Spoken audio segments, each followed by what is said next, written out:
Welcome to the lecture number 10 of week 10।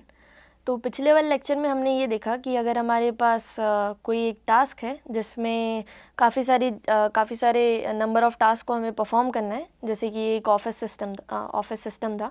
तो अगर हमें एक अच्छा सा ऑफिस सिस्टम या ऑफिस स्पेस अगर सेटअप करना है तो उसमें हमारे पास काफ़ी सारे टास्क होता है, जैसे कि टाइलिंग करना, पाइपिंग करना, पेंटिंग करना। और हमने ये भी देखा कि ये टास्क आपस में डिपेंड होता है। इसका मतलब कि हम लोग पेंटिंग तभी कर सकते हैं जब हमारा टाइलिंग और प्लास्टरिंग कंप्लीट हो चुका हो, राइट। तो इन सब डिपेंडेंसीज को डिनोट करने के लिए हमने देखा कि हम एक डायरेक्टेड एसाइक्लिक ग्राफ का यूज़ कर सकते हैं। और उस डायरेक्टेड एसाइक्लिक ग्राफ में हमारे पास मेजर 2 प्रॉब्लम आती है। पहला प्रॉब्लम ये था कि हमें एक टोपोलॉजिकल सॉर्टिंग फाइंड करना था। टोपोलॉजिकल सॉर्टिंग क्या होता है? एक सीक्वेंस ऑफ वर्टाइसेस होता है जिसमें जो वर्टाइसेस होता है वो डिपेंडेंसीज को रेस्पेक्ट करता है। इसका मतलब अगर जे वर्टेक्स किसी आई वर्टेक्स पे या किन्हीं कोई और वर्टाइसेस पे अगर डिपेंड कर रहा हो तो वो सारे वर्टेक्स उस पर्टिकुलर सीक्वेंस में जे वर्टेक्स से पहले लिस्ट आउट हो जाने चाहिए। तो ये कहलाता है हमारे पास टोपोलॉजिकल सॉर्टिंग। फिर हमने एक और चीज़ देखी थी कि टोपोलॉजिकल सॉर्टिंग यूनिक नहीं होता, बिकॉज वहाँ हमने देखा था कि हमारे पास 2 या 2 से ज़्यादा सीक्वेंसेस इससे मिल रहे हैं जिनको अगर हम फॉलो करें तो ईजिली हमारा पूरा टास्क जो है वो कंप्लीट कर सकते हैं। तो इस वाले लेक्चर में हम लोग टोपोलॉजिकल सॉर्टिंग को फाइंड कैसे करते हैं उसकी एक स्ट्रैटेजी को देखेंगे, और ये भी देखेंगे कि ये पर्टिकुलर स्ट्रैटेजी वर्क क्यों करती है। तो इसका मतलब ये है कि ये पर्टिकुलर स्ट्रैटेजी वर्क कराने के लिए हमें कुछ कंडीशंस की ज़रूरत होती है, और हमारा जो डायरेक्टेड एसाइक्लिक ग्राफ होता है वो उस कंडीशन को बहुत अच्छे तरीके से फुलफ़िल करता है। तो अब हम स्टार्ट करते हैं।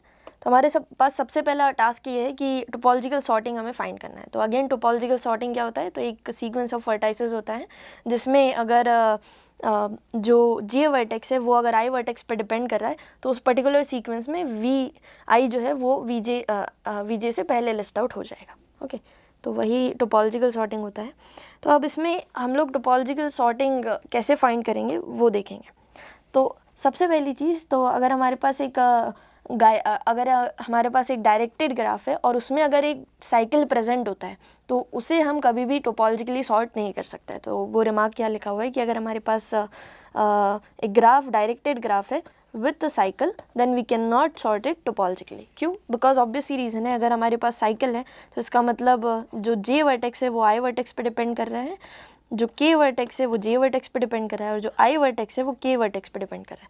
तो अगर हमारे पास ऐसा कोई साइकिल है तो ऑब्वियसली हम किसी भी टास्क को अब स्टार्ट नहीं कर सकते, क्योंकि अगर हमें जे को स्टार्ट करना है तो हमें आई को कंप्लीट कराना पड़ेगा, बट अगर आई को कंप्लीट करना है तो के को कंप्लीट कराना पड़ेगा, बट अगेन के तभी कंप्लीट होगा जब जे स्टार्ट होगा। तो इसका मतलब ये है कि अल्टीमेटली हम किसी भी वर्क को स्टार्ट नहीं कर पाएंगे।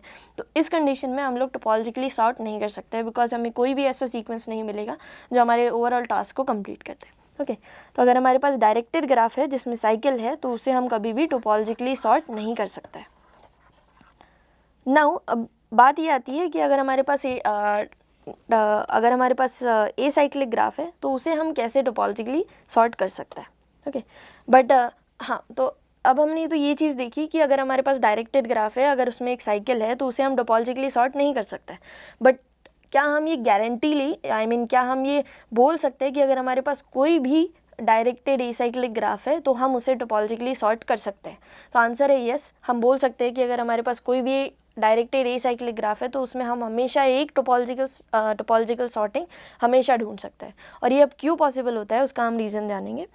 तो वही है कि हमारा क्लेम ये है कि every डैग means directed acyclic graph. तो डायरेक्टेड एसाइक्लिक ग्राफ को हम शॉर्टली डैग भी बोलते हैं। तो क्लेम ये बोलता है that every डैग can be topologically sorted. तो इसका मतलब अगर हमारे पास कोई भी डायरेक्टेड एसाइक्लिक ग्राफ है तो उसमें हम एटलीस्ट एक टोपोलॉजिकल सॉर्टिंग तो ढूंढ ही सकते हैं। Okay, so that means it can be topologically sorted. तो अब उसके लिए हम स्ट्रैटेजी क्या यूज़ करेंगे? तो स्ट्रैटेजी हम यूज़ करेंगे तो सबसे पहले हम डिग्री के कॉन्सेप्ट को रिकॉल करते हैं। तो डिग्री क्या होती है? तो अगर हमारे पास अनडायरेक्टेड ग्राफ है तो अनडायरेक्टेड ग्राफ में डिग्री कुछ नहीं होता है, but the number of edges associated to that particular vertex, वो हमारा डिग्री कहलाता है अनडायरेक्टेड ग्राफ के केस में। बट अगर हमारे पास डायरेक्टेड ग्राफ है तो डायरेक्टेड ग्राफ में हमारे पास 2 टाइप के एजेस होती है, इन एजेस और आउट एजेस। तो इन एजेस का मतलब वो सारी एजेस जो उस वर्टेक्स पे आ रही है, राइट। तो सपोज कीजिए वी आई है, तो यहाँ ये जो एज है वी जे, तो ये सपोज़ कीजिए हमारे पास एक एज है वर्टेक्स नंबर वीजे से लेकर वी पे, और इस एज को मैंने ई नाम दिया। तो ये जो ई एज है ये एक इन एज हो जाएगी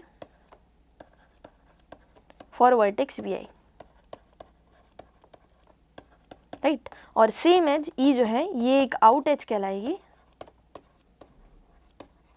फॉर वर्टेक्स वीजे, बिकॉज ये वर्टेक्स नंबर वीजे से स्टार्ट हो रही है और वर्टेक्स नंबर वी पे आ रही है। तो वर्टेक्स नंबर वी पे आ रही है इसलिए हम इसको बोलेंगे that it is an in edge for vertex number V, and चूंकि ये वर्टेक्स नंबर वीजे से स्टार्ट हो रही है तो इसलिए हम इसको बोलेंगे कि ये आउट एज है फॉर वर्टेक्स वीजे। तो डायरेक्टेड ग्राफ में हमारे पास दो टाइप की एजेस होती है, तो इसलिए हम लोग दो टाइप्स की डिग्री को भी डिफाइन करते हैं, वो होती है इन डिग्री और out degree. So in degree क्या होती है? तो इन डिग्री जो होती है वो होती है number of edges coming to that vertex. इसका मतलब जितने नंबर ऑफ एजेस उस वर्टेक्स पे आ रही है वो उसकी इन डिग्री कहलाता है। ओके, तो सबसे पहले हम क्या करते हैं, हम सारे वर्टाइसेस की तो सबसे पहले हम सारे उस वर्टेक्स को ढूंढते हैं जिसके ऊपर कोई भी डिपेंडेंसी ना हो। इसका मतलब अल्टीमेटली हम उस वर्टेक्स को ढूंढ रहे हैं जहाँ पे जिसके ऊपर कोई भी एज जो है वो उस वर्टेक्स पे एंड नहीं हो रही है या उस वर्टेक्स की इन एज नहीं है। तो ये हमारे पास सबसे पहला टास्क होता है कि हम सबसे पहले उस वर्टेक्स को ढूंढें, बिकॉज अगर हमें कोई टास्क स्टार्ट करना है तो हम स्टार्ट वहीं से कर सकते हैं ना कि जो टास्क किसी और चीज़ पे डिपेंड ना करे। सो फॉर एग्जांपल जो हमें ऑफिस स्पेस सेटअप करना था उसमें जो पाइपिंग वाला टास्क था वो किसी भी टास्क पे डिपेंड नहीं कर रहा था, तो इसलिए हम पाइपिंग से स्टार्ट कर सकते हैं। तो स्टार्टिंग के लिए हमें कोई एक ऐसा टास्क चाहिए पड़ेगा जो किसी के ऊपर भी डिपेंड ना हो। तो सेम चीज़ हम डायरेक्टेड एसाइक्लिक ग्राफ में भी करेंगे, तो हम उस वर्टेक्स को ढूंढेंगे जो किसी भी वर्टेक्स पे डिपेंड ना हो। तो ये हमारे पास पहला स्टेप बनेगा। तो स्टेप नंबर 1 बोलता है कि first list the vertices with no dependency. Then उसके बाद हम क्या करेंगे, जब हमने उन वर्टाइसेस को लिस्ट आउट कर लिया जिसकी डिपेंडेंसी जो किसी पे भी डिपेंड नहीं करता है, तो उसके बाद हम उस वर्टेक्स को हमारी प्रोसेस से हटा देंगे और उस वर्टेक्स को देखेंगे जो खाली जो स्टार्टिंग वाला वर्टेक्स था उस पर डिपेंड कर रहे थे। तो इसका मतलब as we proceed list vertices whose dependencies have already been listed. तो इसका मतलब सपोज कीजिए हमने एक task particular task A complete कर लिया और जो 3 टास्क थे बी सी डी, सपोज कीजिए ये बी सी डी जो टास्क थे ये इस पर्टिकुलर ए टास्क पे डिपेंड कर रहे हैं। तो अगर हमने इस ए को लिस्ट आउट कर लिया तो अब हम बी सी डी में से किसी को भी इजीली कंप्लीट कर सकते हैं। तो नेक्स्ट क्या करेंगे, हम बी सी डी में से किसी को लिस्ट आउट करेंगे। तो यही सेकेंड स्टेप ये बोलता है कि सबसे पहले उन वर्टेक्स को लिस्ट आउट कर लीजिए जिनके ऊपर कोई भी डिपेंडेंसी नहीं है, और उसके बाद में उन वर्टेक्स को लिस्ट आउट करते जाइए जिनकी डिपेंडेंसी अब कंप्लीट हो चुकी है। Okay, so as we proceed list vertices whose dependencies have already been listed. अब हमारे पास ये क्वेश्चन आता है कि क्यों ये स्ट्रैटेजी हमेशा काम कर सकती है। तो ये जो स्ट्रैटेजी है ये 2 चीज़ों पे डिपेंड कर रही है। पहली चीज़ तो ये कि हमारे पास एटलीस्ट एक ऐसा वर्टेक्स मिलना चाहिए जो कि किसी पे भी डिपेंड नहीं कर रहा है, और दूसरी चीज़ ये कि जब हम उस वर्टेक्स को कंप्लीट कर लें तो बाकी सारे वर्टेक्स में से बचे हुए जो वर्टेक्स है उसमें से कोई एक वर्टेक्स ऐसा मिलना चाहिए जो इस पर्टिकुलर वर्टेक्स पे डिपेंड कर रहा था, राइट। तो इसका मतलब एक चीज़ कि हमें स्टार्टिंग पॉइंट मिलना चाहिए, और दूसरी चीज़ हमें कंटिन्यू करते रहने के लिए ऐसे वर्टाइसेस का मिलना ज़रूरी है जिनकी डिपेंडेंसी ऑलरेडी लिस्टेड हो चुकी है।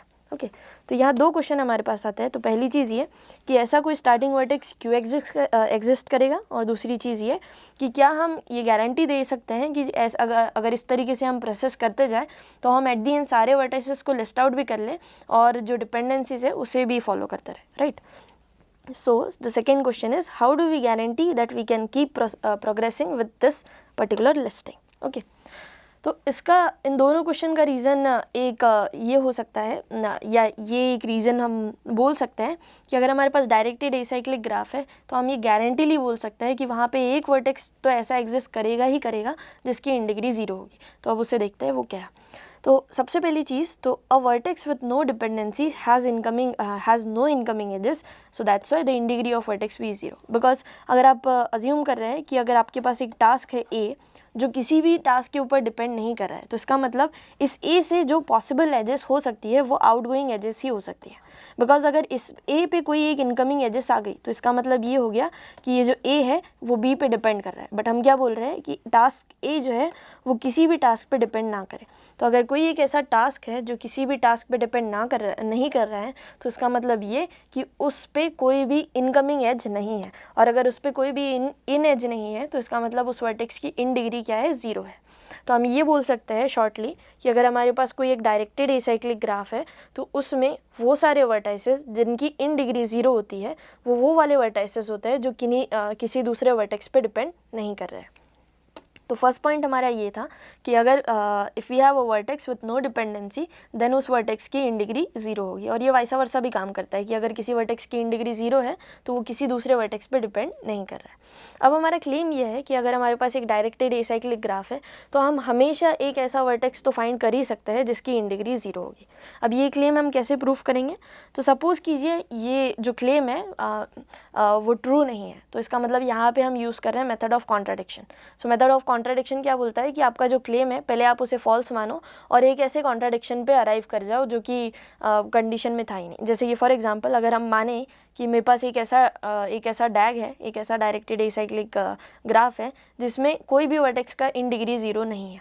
ओके, तो अगर कोई भी वर्टेक्स का इन डिग्री 0 नहीं है तो इसका मतलब ये है कि आप हर एक वर्टेक्स से किसी ऐसे एक वर्टेक्स पे ट्रैवल कर सकते हो जो इससे पहले आता हो। फॉर एग्जांपल सपोज़ कीजिए आपके पास एक वर्टेक्स है v0, राइट। तो अब इस v0 वर्टेक्स की इन डिग्री 0 तो नहीं है, तो इन डिग्री 0 नहीं है इसका मतलब इसकी इन डिग्री कम से कम 1 तो होंगी। तो इसका मतलब ये है कि इस वर्टेक्स पे एक इन एच तो ज़रूर होंगी और ये इन एच का कोई एक स्टार्टिंग पॉइंट भी होगा। तो सपोज़ कीजिए वो वर्टेक्स v1 है, राइट। बट अगेन हम ये मान के चल रहे हैं कि v1 जो है उसकी भी इन डिग्री 0 नहीं है, तो उसकी इन डिग्री 0 नहीं है इसका मतलब उसके एक एज ऐसा होगा जो इस v1 वर्टेक्स के ऊपर एंड हो रहा होगा, राइट। तो इसका मतलब एक एज ऐसी होगी जो इस वर्टेक्स v1 पे आ रही होगी। तो अगर ये वर्टेक्स v1 पे आ रही है तो ये किसी ना किसी वर्टेक्स से स्टार्ट भी हो रही होगी। तो सपोज़ कीजिए ये किसी वर्टेक्स v2 से स्टार्ट हो रही होगी। बट अगेन हम ये मान के चल रहे हैं कि v2 की इन डिग्री 0 नहीं है, बिकॉज हम ये मान के चल रहे हैं ना कि किसी भी वर्टेक्स की इन डिग्री 0 नहीं है। अगर मुझे एक वर्टेक्स ऐसा मिल जाए जिसकी इन डिग्री 0 है तो ये क्लेम तो वैसे ही ट्रू हो गया। तो हम ये क्लेम फॉल्स मान के चल रहे हैं। तो अगर हम ऐसा मान के चल रहे हैं कि किसी भी वर्टेक्स की इन डिग्री नहीं है, इन डिग्री 0 नहीं है, तो इसका मतलब ये है कि हम हर एक वर्टेक्स से पीछे की तरफ ट्रैवल करते हुए किसी दूसरे वर्टेक्स पे पहुंच सकते हैं, राइट। हम v3 पे जा सकते हैं, v3 से पीछे की तरफ जाते हुए हम v4 पे जा सकते हैं। बट चूँकि हमारा जो ग्राफ है वो फाइनाइटली मैनी वर्टेक्स से ही मिलके बना है, राइट। हम हमेशा मान रहे हैं कि हमारा ग्राफ जो है उसमें हमेशा फाइनाइटली मैनी वर्टेक्स ही है। तो अब जब आप ये बैक ट्रैकिंग करेंगे तो एट दी एंड आपको कोई ना कोई वर्टेक्स रिपीट करना ही पड़ेगा, राइट। सो अगर हम ऐसा बैक ट्रैक करते जाएंगे तो एट दी एंड ऐसा हो जाएगा कि सारे वर्टेक्स ख़त्म हो जाएंगे। सपोज़ कीजिए vn लास्ट वर्टेक्स है, तो vn पे आके हमारे पास सारे जो वर्टेक्स है, सारे जो डिस्टिंक्ट वर्टेक्स है वो कंप्लीट हो गए। बट अगेन हम मान के चल रहे हैं कि vn की इन डिग्री जो है वो 0 नहीं है, तो इसका मतलब अब इस vn के ऊपर भी एक इनकमिंग एज होगी और वो इनकमिंग एज किसी ना किसी इन वर्टेक्स से लेकर आ रही होगी। तो सपोज़ कीजिए वो v4 से लेकर आ रही है। तो अगर ऐसा सिचुएशन है तो यहाँ पे हम क्या कर सकते हैं, एक साइकिल बना सकते हैं, राइट। तो यहाँ पे क्या बन गई, आपकी एक साइकिल बन गई जो कि हमारा कॉन्ट्राडिक्शन होगा, क्योंकि हम मान के चल रहे हैं कि हमारा ग्राफ जो है वो डायरेक्टेड एसाइक्लिक ग्राफ है। इसका मतलब उसमें कोई भी साइकिल प्रेजेंट नहीं है। तो इसका मतलब ये जो क्लेम है हमारा वो क्लेम सही है कि अगर हमारे पास एक डायरेक्टेड एसाइक्लिक ग्राफ है तो उसमें आपके पास एटलीस्ट एक ऐसा वर्टेक्स मिलेगा जिसकी इन डिग्री 0 होगी। बिकॉज अगर ऐसा नहीं हुआ तो आप क्या कर सकते हैं, आप बैक ट्रैक करते हुए जा सकते हैं, और बैक ट्रैक करते हुए जाएंगे तो एक स्टेज ऐसा आएगा कि आप एक साइकिल कंप्लीट कर लेंगे, राइट। तो अगर आपने एक साइकिल बना ली तो वो पॉसिबल नहीं है कभी भी डायरेक्टेड एसाइक्लिक ग्राफ में, ओके। तो इसे आप इस तरीके से भी समझ सकते हैं कि सपोज़ कीजिए आप अपने होम टाउन में हैं और इस होम टाउन में एक कंडीशन ऐसी है कि आपके पास एक रोड है जो आपका घर और आपका जो पड़ोस वाला घर है उसे कनेक्ट कर रहा है। तो आप ऐसे बैक ट्रैक करते हुए जाते हैं, तो आप अपने घर से अपने पड़ोस वाले घर पे गए, फिर उससे उसके पड़ोस वाले, फिर उससे उसके पड़ोस वाले। तो अगर हम ये बोल रहे हैं कि हम हमेशा ऐसा कर सकते हैं कि हम हमारे घर से किसी पड़ोस वाले घर पे, मतलब हम पीछे की तरफ जा सकते हैं, तो एक स्टेज ऐसा आएगा कि आप वापस घूम के वहीं पे आ जाओगे, राइट। तो ये सेम तरीका यहाँ पे है कि अगर हम मान रहे हैं कि हमारा डायरेक्टेड एसाइक्लिक ग्राफ है तो उसमें एक वर्टेक्स तो ऐसा होगा जो इस पर्टिकुलर टाइप के साइकिल को ब्रेक कर पाए। इसका मतलब एक वर्टेक्स ऐसा होगा जिसकी इन डिग्री 0 हो, जिससे आप और पीछे ट्रैवल ना कर पाए, ओके। तो इस तरीके से हम इस क्लेम को प्रूव कर सकते हैं कि अगर हमारे पास एक डायरेक्टेड एसाइक्लिक ग्राफ है तो उसमें एटलीस्ट एक वर्टेक्स ऐसा होगा जिसकी इन डिग्री 0 होगी। तो इसका मतलब जो हमारी स्ट्रैटेजी थी उसमें हम पहला स्टेप तो हमेशा अप्लाई कर सकते हैं कि हम हमेशा एक ऐसा वर्टेक्स हमेशा हमें मिलेगा ही मिलेगा जिसकी इन डिग्री 0 होगी। इसका मतलब वो किसी भी दूसरे टास्क के ऊपर डिपेंड नहीं होगा। और हम अब हमारे पास नेक्स्ट क्वेश्चन ये आता है कि क्या हम इसी प्रोसेस को रिपीट कर सकते हैं। तो जो रिपीटिशन है वो क्यों हमारे पास ट्रू है, राइट। तो उसके लिए हम ये देखेंगे कि सो ये फैक्ट हमारा बन गया कि every डैग has a vertex with in degree 0। Now जो हमने दूसरी स्टेप की बात किया हमारे स्ट्रेटेजी में, तो वो स्टेप ये था कि अब जितने भी वर्टाइसेस बचे हुए हैं उनमें से हम उनको लिस्ट आउट करें जिनकी डिपेंडेंसी पहले कंप्लीट हो चुकी है। इसका मतलब जिनको स्टार्ट करने के लिए जो काम पहले कंप्लीट होने चाहिए थे वो पहले कंप्लीट हो गए। तो अब ये हम क्यों हम ये जो लिस्ट है ये कंटिन्यू रख सकते हैं, और एट दी एंड जब हमारा ये सारा लिस्टिंग आउट कंप्लीट हो जाए तो कोई भी वर्टेक्स ऐसा न बचे जो इस पर्टिकुलर लिस्ट में ना आ रहा हो। तो ये हमें देखना है। तो उसके लिए हम क्या करेंगे, तो अब हमने सारे वर्टेक्सेस लिस्ट आउट कर लिए जिनकी इन डिग्री 0 थी, right. So list out a vertex number J with in degree 0। Now अब हम क्या करेंगे, तो ये जो इन डिग्री 0 वाला वर्टेक्स था इसको हम हमारे डैग से रिमूव कर देंगे, और इस वर्टेक्स के साथ में जितने एसोसिएटेड आउटगोइंग एजेस थी उनको भी हम रिमूव करेंगे। तो जब हम इस वर्टेक्स को रिमूव करते हैं और इससे एसोसिएटेड आउट डिग्री को रिमूव करते हैं, तो जो हमें बचा हुआ मिलता है वो भी एक डायरेक्टेड एसाइक्लिक ग्राफ होता है। क्यों डायरेक्टेड एसाइक्लिक ग्राफ होता है? बिकॉज ऑब्वियसली जब बड़े ग्राफ में कोई साइकिल नहीं है तो अगर हम उनमें से एजेस को हटा दें तो जो छोटा ग्राफ मिलेगा उसमें भी कोई साइकिल नहीं होगी, क्योंकि अगर आपको एक साइकिल कंस्ट्रक्ट करना है तो आपको एक एज इंसर्ट करनी पड़ेगी। बट यहाँ पे हम क्या कर रहे हैं, हम वर्टेक्स को हटा रहे हैं और उसके एसोसिएटेड सारे आउटगोइंग एजेस को भी हटा रहे हैं। तो जो हमें छोटा ग्राफ मिलेगा, जो स्मॉलर ग्राफ मिलेगा, वो भी आपका एक डायरेक्टेड एसाइक्लिक ग्राफ होगा। और उस पर भी आप वापस से ये रिजल्ट लगा देंगे कि अगर हमारे पास डायरेक्टेड एसाइक्लिक ग्राफ है तो उसमें एक वर्टेक्स मिलेगा जिसकी इन डिग्री 0 होगी। तो हम इसी तरीके से जो है अपना प्रोसेस को आगे बढ़ाते जा सकते हैं। Okay, so that means the remaining graph is again a DAG and again we can find out a vertex with in degree 0, और वापस से हम वही प्रोसेस आगे बढ़ाते जाएंगे। इसका मतलब अगेन हम जो छोटा ग्राफ हमने बनाया उसमें एक वर्टेक्स ऐसा ढूंढेंगे जिसका इन डिग्री 0 होगा, उसे हटाएंगे, उससे रिलेटेड आउटगोइंग एजेस को हटाएंगे, फिर वापस से हमें और छोटा ग्राफ मिलेगा, और ये हम तब तक करते जाएंगे जब तक हमारे सारे वर्टाइसेस लिस्ट आउट ना हो जाए। Okay, right. So repeat till all the vertex get listed. So now हम ट्राई करते हैं टोपोलॉजिकल सॉर्टिंग ढूंढने का इस पर्टिकुलर ग्राफ में। तो यहाँ ये जो ग्राफ गिवन है 8 वर्टाइसेस का, इसमें ये एक डायरेक्टेड एसाइक्लिक ग्राफ है, बिकॉज आप इसमें कोई भी साइकिल जो है वो कभी भी फाइंड नहीं कर पाएंगे। तो ये एक डायरेक्टेड एसाइक्लिक ग्राफ है। नाउ अब इसमें हम एक टोपोलॉजिकल सॉर्टिंग कैसे ढूंढ सकते हैं। तो सबसे पहला काम क्या होगा, तो सबसे पहला हमारा टास्क होगा कि सारे वर्टेक्स की इन डिग्री को हम लोग लिस्ट आउट कर ले, राइट। तो इन डिग्री लिखने पे हमें ये पता चलेगा कि हमारे पास कौन सा वो वर्टेक्स है जिसकी इन डिग्री 0 है। बिकॉज अगेन हमने जो स्ट्रैटेजी डिस्कस किया उसमें हमारे सबसे पहला स्टेप था कि हमें एक ऐसे वर्टेक्स को ढूंढना है जिसकी इन डिग्री 0 है। तो अगर आप इस पर्टिकुलर ग्राफ को देखें तो यहाँ पे 0 जो वर्टेक्स है उसकी इन डिग्री 0 है, बिकॉज 0 पे कोई भी इनकमिंग एज नहीं है। सिमिलरली जो वर्टेक्स नंबर 1 है उसकी भी इन डिग्री 0 है, बिकॉज अगेन कोई इनकमिंग एज नहीं है। जो वर्टेक्स नंबर 2 है इसके पास में 2 इनकमिंग एजेस है, एक जो 0 से आ रही है और दूसरी जो 1 से आ रही है, तो इसकी इन डिग्री हो जाएगी 2। जो वर्टेक्स नंबर 3 है इसके पास 1 इनकमिंग एज है जो वर्टेक्स नंबर 0 से आ रही है, तो इसलिए इसकी डिग्री हो जाएगी 1, इन डिग्री हो जाएगी 1। सिमिलरली जो वर्टेक्स नंबर 4 है उस पर भी 1 इनकमिंग एज है वर्टेक्स नंबर 0 से, तो इसकी इन डिग्री हो जाएगी 1। वर्टेक्स नंबर 5 पे 2 इनकमिंग एजेस है वर्टेक्स नंबर 2 और वर्टेक्स नंबर 3 से, तो इसलिए इसकी इन डिग्री हो जाएगी 2।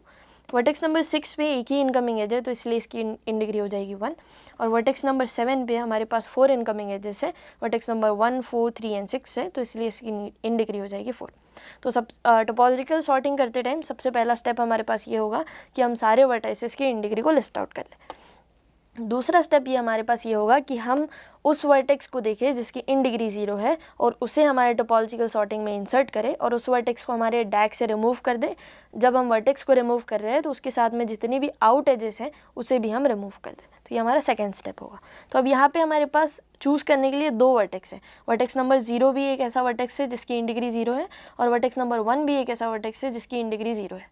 तो आप इन दोनों में से किसी भी एक को चूज़ कर सकते हैं अपने कन्वीनियंस के हिसाब से। तो सपोज़ कीजिए हमने वर्टेक्स नंबर 1 को चूज़ किया।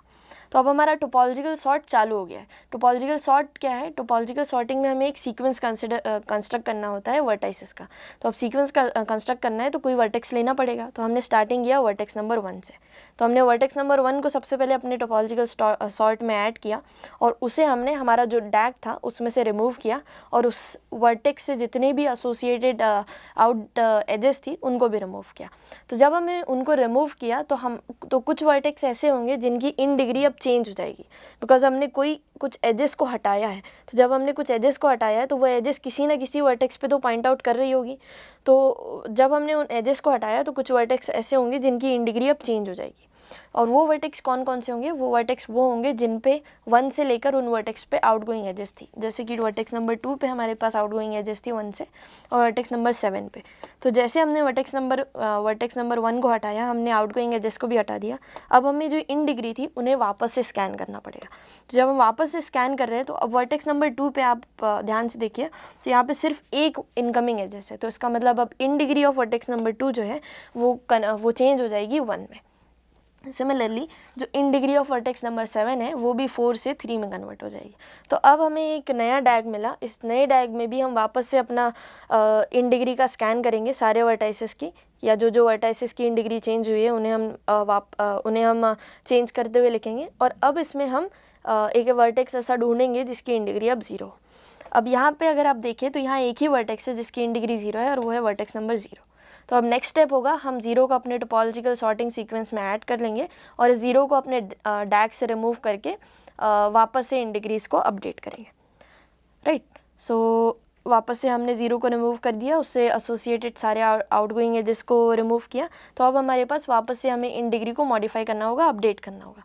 तो अब इन डिग्री ऑफ वर्टेक्स नंबर 2 जो है वो 0 बन जाएगी, बिकॉज अब इसके पास कोई भी इनकमिंग एज नहीं है। सिमिलरली जो इन डिग्री ऑफ वर्टेक्स 3 है वो भी 0 हो जाएगी, इन डिग्री ऑफ वर्टेक्स 4 है वो भी 0 हो जाएगी।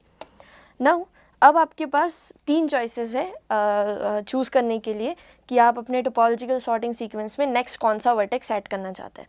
हम 2 भी ऐड कर सकते हैं, हम 3 भी ऐड कर सकते हैं, हम 4 भी ऐड कर सकते हैं। ये आपके कन्वीनियंस पे कि आप कौन सा वर्टेक्स चूज़ करना चाहते हैं। तो यहाँ पे देखिए इस स्टेज पे हमारे पास 3 चॉइसेस हैं, हम 2, 3, 4 में से किसी को भी चूज़ कर सकते हैं। तो इसलिए भी बोला जाता है कि जो टोपोलॉजिकल सॉर्टिंग सीक्वेंस होता है वो यूनिक नहीं होता है, बिकॉज हर स्टेप पे हमारे पास मल्टीपल चॉइसेस मिलती आ रही है। तो इसका मतलब है कि यहाँ पे आप 3, 2 या 4 में से किसी को भी चूज़ कर सकते हैं नेक्स्ट वर्टेक्स आपके टोपोलॉजिकल सीक्वेंस में। सपोज़ कीजिए हमने वर्टेक्स नंबर 3 को चूज़ किया, तो वर्टेक्स नंबर 3 को हमने लिस्ट आउट किया हमारे सीक्वेंस में, उससे एसोसिएटेड सारे आउटगोइंग एजेस को रिमूव किया और जो बचा हुआ हमारा जो डैग है उसकी सारी इन डिग्रीज़ को अपडेट किया। तो अब अगर हम इन डिग्री को अपडेट करेंगे तो इन वर्टेक्स की इन डिग्री चेंज नहीं होगी, बट 5 जो वर्टेक्स था उसकी इन डिग्री जो 2 थी उससे चेंज होके 1 बन जाएगी, और जो 6 वर्टेक्स था उसकी इन डिग्री जैसी की जैसी रहेगी, बट जो 7 वर्टेक्स था उसकी इन डिग्री अब 3 से चेंज होके 2 पे चल जाएगी। तो हमने इन डिग्री को भी अपडेट किया। अब हम वापस से वही स्कैन करेंगे, हम देखेंगे कौन सा वर्टेक्स है जिसकी इन डिग्री 0 है, उसे लिस्ट आउट करेंगे, उसे रिमूव करेंगे डैग में से, उससे आउटगोइंग है जिसको रिमूव करेंगे, वापस से यही प्रोसेस हम बार बार रिपीट करते हुए चलेंगे। तो अब अभी भी हमारे पास 2 चॉइसेस है, 2 और 4, तो हम किसी को भी ले सकते हैं। तो हमने 2 को कंसिडर किया, उसे अपने सीक्वेंस में लिखा और अब हम सारी इन डिग्री को अपडेट करेंगे। तो जैसे हमने इन डिग्री को अपडेट किया, 5 की जो इन डिग्री थी 1 वो अब चेंज होकर 0 हो जाएगी, बिकॉज अब उसके पास कोई भी इनकमिंग एज नहीं है। बट अगेन अब इस जो नया डैग है इसमें भी हमारे पास 2 चॉइसेस है, तो आप कोई भी एक चॉइस चूज़ कर सकते हैं। सपोज़ कीजिए हमने 5 चूज़ किया, 5 को चूज़ किया, वापस से हमें इन डिग्री अपडेट करना पड़ेगा। तो 6 की जो इन डिग्री थी वो 1 से चेंज होकर 0 पे आ जाएगी। और अब हमारे पास अभी भी 2 चॉइसेस है, 4 और 6 में से हम कुछ भी चूज़ कर सकते हैं। तो सपोज़ कीजिए हमने 6 चूज़ किया तो वापस से हमें जो एजेस थी उसे हटाना पड़ा, एजेस हटानी पड़ी। तो 7 की जो इन डिग्री थी वो 2 से अब 1 हो जाएगी। अब हमारे पास एक ही चॉइस है 4, तो अब हमें 4 को चूज़ करना ही पड़ेगा। तो हमने 4 को चूज़ किया, उससे आउटगोइंग एजेस को हटाया। अब जो हमारे पास जो बचा हुआ ग्राफ है उसमें खाली एक वर्टेक्स है, तो इसलिए 7 की इन डिग्री भी 0 हो जाएगी और लास्ट एट दी है हम 7 को लिस्ट आउट कर लेंगे। तो ये जो हमें एक सीक्वेंस मिला वर्टेक्सेस का, ये कहलाता है टोपोलॉजिकल सॉर्टिंग। ओके तो ये एक टोपोलॉजिकल सॉर्ट हो गया, ये एक टोपोलॉजिकल सॉर्ट हो गया। टोपोलॉजिकल सॉर्टिंग कभी भी यूनिक नहीं होता है, बिकॉज आपने यहाँ देखा, आई मीन कुछ केसेस में ये यूनिक हो सकता है बट मैक्सिमम केसेस में यूनिक नहीं होता है, क्योंकि हर स्टेप पे हमें नंबर ऑफ़ चॉइसेस मिल रही है। कभी हम एक स्टेप ऐसा आता है जिसमें हमारे पास 3 चॉइसेस है, 3 चॉइसेस में से हम किसी को भी चूज़ कर सकते हैं। तो इसलिए जो टोपोलॉजिकल सॉर्टिंग होता है वो कभी भी यूनिक नहीं होता है। आप कोई भी वर्टेक्स को चूज़ करते हुए अपने सीक्वेंस को कंप्लीट कर सकते हैं। नाउ ये जो टोपोलॉजिकल सॉर्टिंग थी ये हमने एक पिक्चर का यूज़ करते हुए किया, ग्राफ के पिक्चर का यूज़ करते हुए किया। बट पहले भी हम ये इस चीज़ पे डिस्कस कर चुके हैं कि जब हमें प्रोग्रामिंग करना होता है तो हमें पिक्चर्स की नहीं, हमें एक मैथमेटिकल स्ट्रक्चर की ज़रूरत होती है। तो हमारे पास 2 रिप्रेजेंटेशन है ग्राफ की, एडजेसेंसी मैट्रिक्स और एडजेसेंसी लिस्ट। तो जब आप एडजेसेंसी मैट्रिक्स का यूज़ करते हैं तो उसमें अगर आपको इन डिग्री ढूंढना होता है तो हम लोग उसमें कॉलम्स को स्कैन करते हैं। जो कॉलम्स होते हैं, सपोज़ कीजिए आपका मैट्रिक्स है, तो इस मैट्रिक्स में आप लोग कॉलम को स्कैन करेंगे फॉर जजिंग कि कोई वर्टेक्स का इन डिग्री कितना है। तो इसका मतलब अगर मैट्रिक्स एडजेसेंसी मैट्रिक्स का यूज़ करेंगे तो उसमें हमें कॉलम वाइज मूव करना पड़ेगा कि कौन सा ऐसा वर्टेक्स है जिसकी इन डिग्री 0 है, राइट। तो अगर हमारे पास कोई 0 कॉलम होगा तो इसका मतलब वो है कि वो उस वर्टेक्स की इन डिग्री जो है वो 0 है। तो एडजेसेंसी मैट्रिक्स का यूज़ हम कर सकते हैं। और एडजेसेंसी लिस्ट का यूज़ कैसे करेंगे? तो एडजेसेंसी लिस्ट में अगर आपको इन डिग्री ढूंढना होगा किसी भी वर्टेक्स की, तो आपको वो सारे वर्टेक्स की लिस्ट को उन सारे वर्टेक्स की नेबर्स को स्कैन करना पड़ेगा जिसमें वो पर्टिकुलर वर्टेक्स आता हो। तो इसका मतलब ये है कि आपके पास अगर एडजेसेंसी लिस्ट है तो आपको हर एक वर्टेक्स के नेबर्स में जाके चेक करना पड़ेगा कि क्या वो वर्टेक्स वहाँ पे प्रेजेंट हो रहा हो, और जितने भी लिस्ट में वो प्रेजेंट होगा वो उसकी इन डिग्री होगी, राइट। बिकॉज इन डिग्री का मतलब क्या कि उस वर्टेक्स से उस वर्टेक्स पे एज आ रहा है। तो यहाँ पे अगर i से j में अगर एज है तो j की इन डिग्री 1 होगी। तो j जिन जिन i का नेबर होगा वो उतने i जो होंगे वो उसकी इन डिग्री होगी।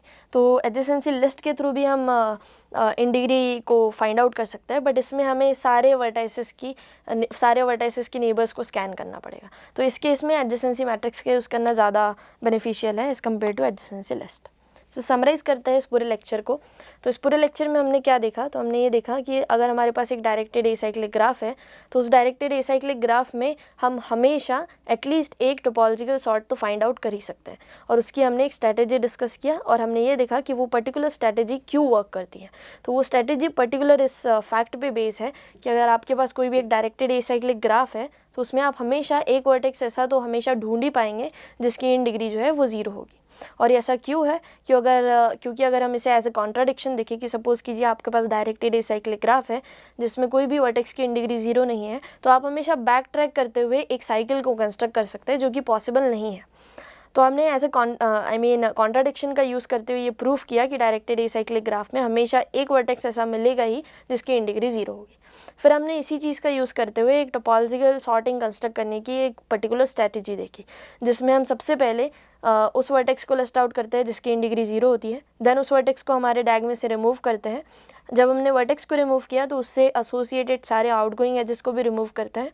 तो जो छोटा हमें ग्राफ मिलता है, जो स्मॉलर ग्राफ मिलता है रिमूव करने के बाद में, वो भी एक डैग ही होता है। और जो डैग है उसमें अगेन इन डिग्री 0 वर्टाइसेस मिलेंगे। अगेन हम इसी प्रोसेस को रिपीट करते हुए अपना एक फिजिबल टोपोलॉजिकल सॉर्ट हम कंस्ट्रक्ट कर सकते हैं। ना आने वाले लेक्चर में हम लोग लॉन्गेस्ट पाथ के बारे में बात करेंगे कि अगर हमारे पास एक डैग है उसमें हम लोग लॉन्गेस्ट पाथ जो है वो कैसे कंस्ट्रक्ट कर सकते हैं, कैसे ढूंढ सकते हैं। Okay, so thank you.